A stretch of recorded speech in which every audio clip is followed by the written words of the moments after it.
What's up, guys? So this video is going to be a little bit random, but I think I'm going to be putting out 2 videos today.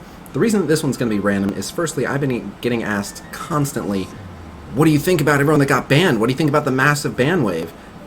Truthfully, though, that is not a particularly long video. The short answer is good. Cheaters got banned. I support that. But separate from that, I think I'm also going to include in this video getting Star-Lord to 6-star and giving some updates on Storm. So I guess to start from the top, if you didn't hear what's going on, there was a massive ban wave that went out this morning. A bunch of people who had been buying third-party power cores got banned. And ultimately, this is good news. If one of those people was in your alliance and now you're down a person or something like that, it might not be immediate good news for you, but ultimately, removing the cheaters from the competitive landscape is a huge step towards preserving the competitive integrity of the game. So, if you're just now hearing about this and you're thinking, wait, what? How does that work? You can buy third-party power cores? I don't understand. So the short version is there are various websites you can go on and various individuals you can talk to who will log into your account and buy you power cores rather than you buying them yourself, and you would pay this person to log on and do that. And the short version is it's a way for them to money launder using stolen credit card information. The good news is legally it has no repercussions for you. At least not that I've heard. I still don't recommend it, but as far as I know, if you participated in this or anything like that, I don't think that legally you're in any trouble because you weren't the one that made the fraudulent purchase. But yeah, like I said, still not recommended. But so basically on the dark web they sell giant batches of credit card information, and one of the hardest things to do, it's easy to get someone's credit card information. Any waitress at any restaurant can take your card in the back and write down the info. The hard part is spending someone else's money without getting caught. But one of the better ways to do that is to constantly be making small purchases that people with more money on their credit cards don't notice, and so they do that via mobile games, especially because it's very, very hard for the mobile games to refund, because once you've bought the cores and you've spent them, it's so much work to undo them, and if someone doesn't notice for 3 months down the road, and only then do they report it, it's one of the better ways to launder stolen credit card information. And a lot of the people that do this are in other countries. For example, I know some people that do this in the Philippines and in China. No offense to you if you're from those countries, just, in my experience, this is mostly what I've encountered. So, the American legality in terms of, going to other countries and finding these guys, they tend to kind of get away with it, so that's why it's so prevalent. And so they're offering things that are very tempting to a lot of players. They're like $100 worth of power cores for like $20. Because they're getting it for free with stolen information.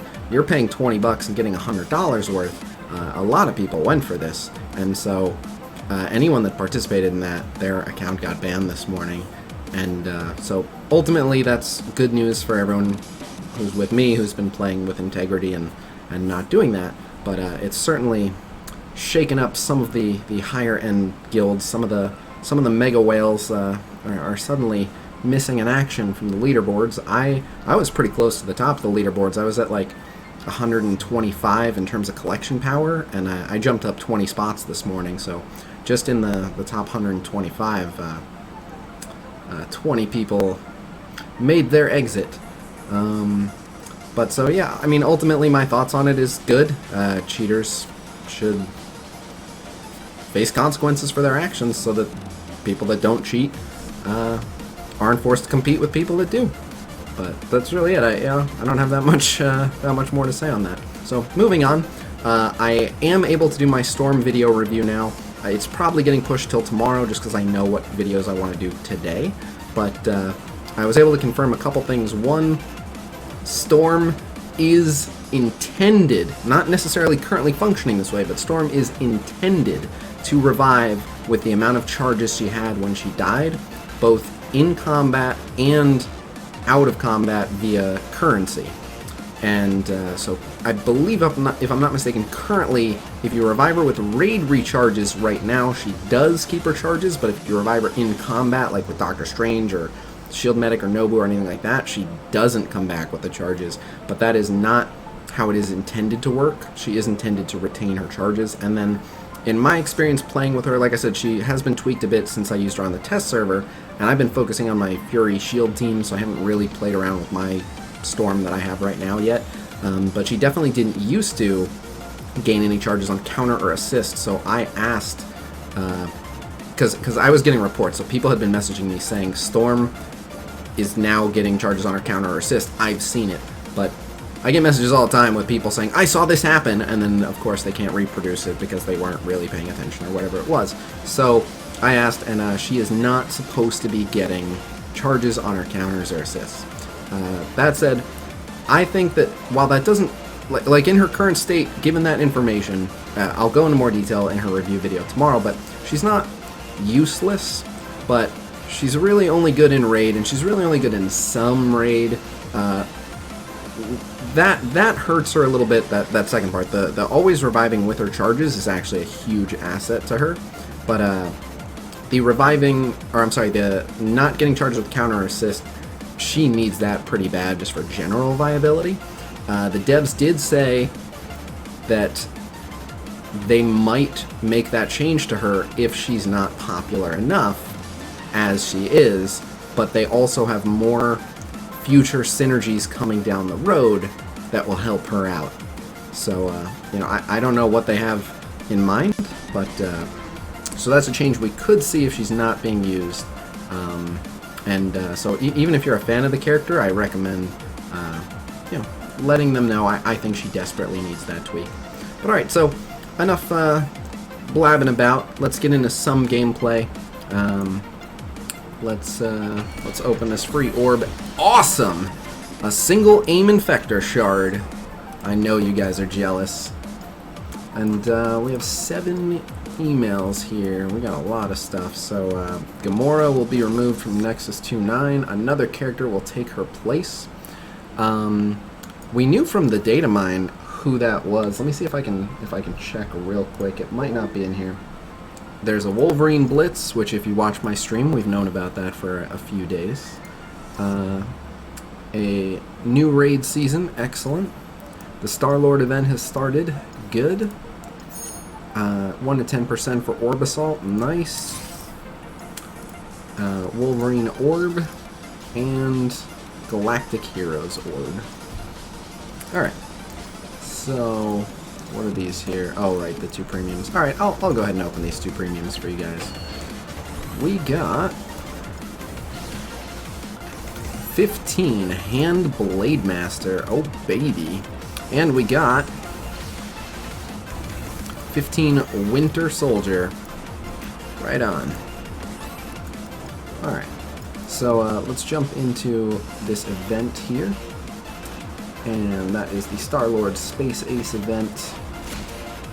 And if we win, we get 6-star Star-Lord, a half a premium, which would give me another full premium, 50 power cores, which I desperately need, and 500,000 gold. So the squad, we can bring Yondu, Gamora, Drax, Rocket, and Ravager Boomer. My Boomer is a little bit lacking, but everyone else on this squad is doing fairly well, and they're a pretty good team. So let's just go ahead and switch their position there, just for to be doing this properly. We should be able to fight through this, no problem. Oh, Groot is the one going to... Okay. Glad we got that answer. So Groot is the character that the data mine said will be taking Gamora's place. So that is always subject to change. Specifically, announcements of where characters are going to be available is the information from the data mine that is most likely to change last minute. So take it with a grain of salt, but it makes sense to me. Oh crap, there's a Loki on this stage. New Loki is terrifying. Oh, okay, I guess that's good. We do have Drax here. Oh yeah, we have Star-Lord. That's a big boost as well. Okay, nice. Let's see if we can take out Deadpool. Although, you know what? Cable's the one about to take a turn. So, yeah, let's do this.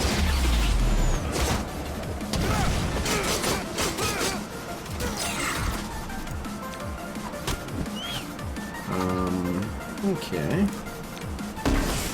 Oh my god, my boomer is so weak. That's alright, because it's set up this kill.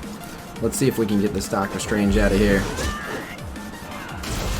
Alright, just a heal block. Oh, not worth. It was not worth.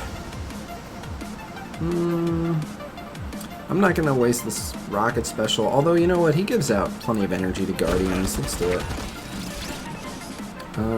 He would heal a blind. I don't know if Mordo can miss his blind. I guess it's time to find out.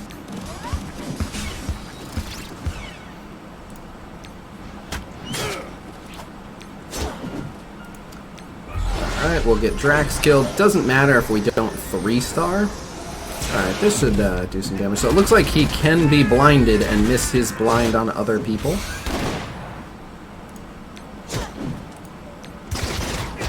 Okay, let's get some summons down. So yeah, I think we're good. I think this is one and done. Nice Gamora. Let's finish off Deadpool. Shoot. Yeah, I don't mind letting Yondu finish him off. And there it is. So if you're wondering how tough the stage 6 of Star-Lord is, if you are earnestly pursuing Star-Lord, it is about that hard. And my boomer was like a total non-factor, as you saw. So I basically 4-manned that, but fortunately the Guardian team is super good, and they give you a Star-Lord, which is nice. So that did it. And so that got me this premium orb, and with the final premium orb, we are looking at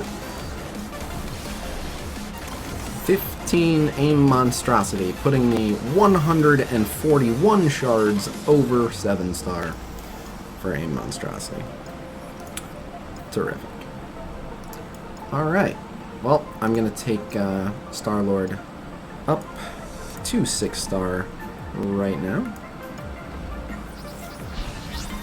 That is a jump of about 1300, 1350 power. Not too bad, but I've always felt that the star jumps in this game, for how difficult they are to save up that many shards, the power jump is very negligible. It's always been one of my biggest things. When people ask me, like, what would you change about the game?